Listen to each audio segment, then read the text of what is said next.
کدا خلک موري روري موږ زراشه چې بس دا غپ شپ دا شغل روان وي بالکل او ما خو تاسو ته وی کنه چې دغه لګه مسله راغلی د سترګو ان شاء الله چې دا به ټیک شي ان شاء الله او بیا برته زه داسې نمونه سیزونه را روان دي کوم چې د خلکو به سوچ کې مني او تاسو دې یو خبر ته سوچ وکړئ جی پخوا خو دا فریزر کولر یا فرجونه دا سیزونه نو خلکو به په کورونو کې تاسې تار بوتل هغې کې به د سکې زوړه دي کړی وو په هغې کې به یې غوښه پی ماسته دا سیزونه یې ښودل اوس دغه راووتلې فرجونه هم راووتل او فریزر هم راووتې او قسم قسم سیزونه راووتل نو یو پیشو هغې نور پیشوګان ځان ته راجمع کړي چې ګوره دا سیزونه پخوا ښکاره پراته مونږ به خوړل او اوس ټول چې دی که ښکاره هم دي خو سر چې پې بند کړي هغه مونږ نشو لر کولی نو هغه پیشوګان یې ټول ځان ته راجمع کړي او هغه مشره ورته لګیا ده چې سخ کولې دوران د مونږ نه مخکې مې د نیاو نو هغه نورو به ورته یې میاو وایي سخ کولې دوران د مونږ نه مخکې مې د نیاو ناغې نورو به ورته یې میاو وایي چرګه که چرګوړي وو دی به شپه کې وړی وو پاس پې په کوټه خوړ او خپه کې که به یې پړی وو نو دغه رنګې کار به یې ټول عمر په دنیا و ناغه نورو به ورته یې میاو او پی او که ماسته به وو کلک او که پاسته به وو دی به په غلا وخوړل ټاپ لاندې پراته به وو نو سکې او که دیچکې او خو کته به یې یو په یو ناغې به ورته یې میاو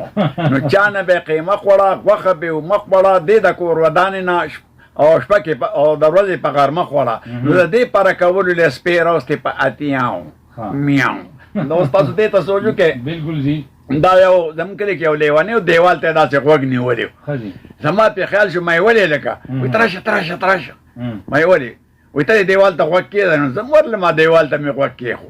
یاره لږ وخت وشو نو ما هغه لیوني ته ویې دی که خو څه نشته هغه راته وایي زه ورته سهار داسې ولاړ یم او دې کې څه نشته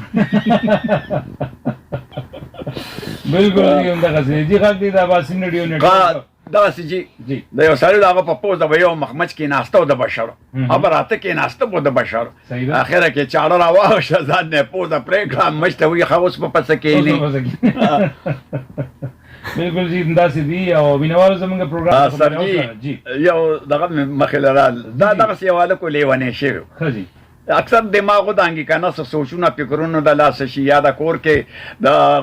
ښځې خاوند جنګ جوړ شي یا د بچو د لاسه تنګ راشي هغه دماغ اوټ شي هغه هلک چې دی دماغ یې اوټ شي و ډاکټر لی بوت چې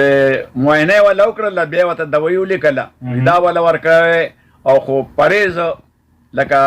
خواږه به پې نه خورئ پی به پې نه څکئ شات به پې نه خورئ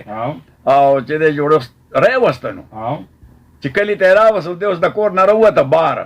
اوس چې ویې کړه د تبلیغیانو یو ډله را روانه وه نو هغوی خو نه پېژنده چې دا لیونی دی هغوی ورته نصیحت شروع کړو چې ښه کارونه کوه آخرت کې به د پیو د شاتو که نه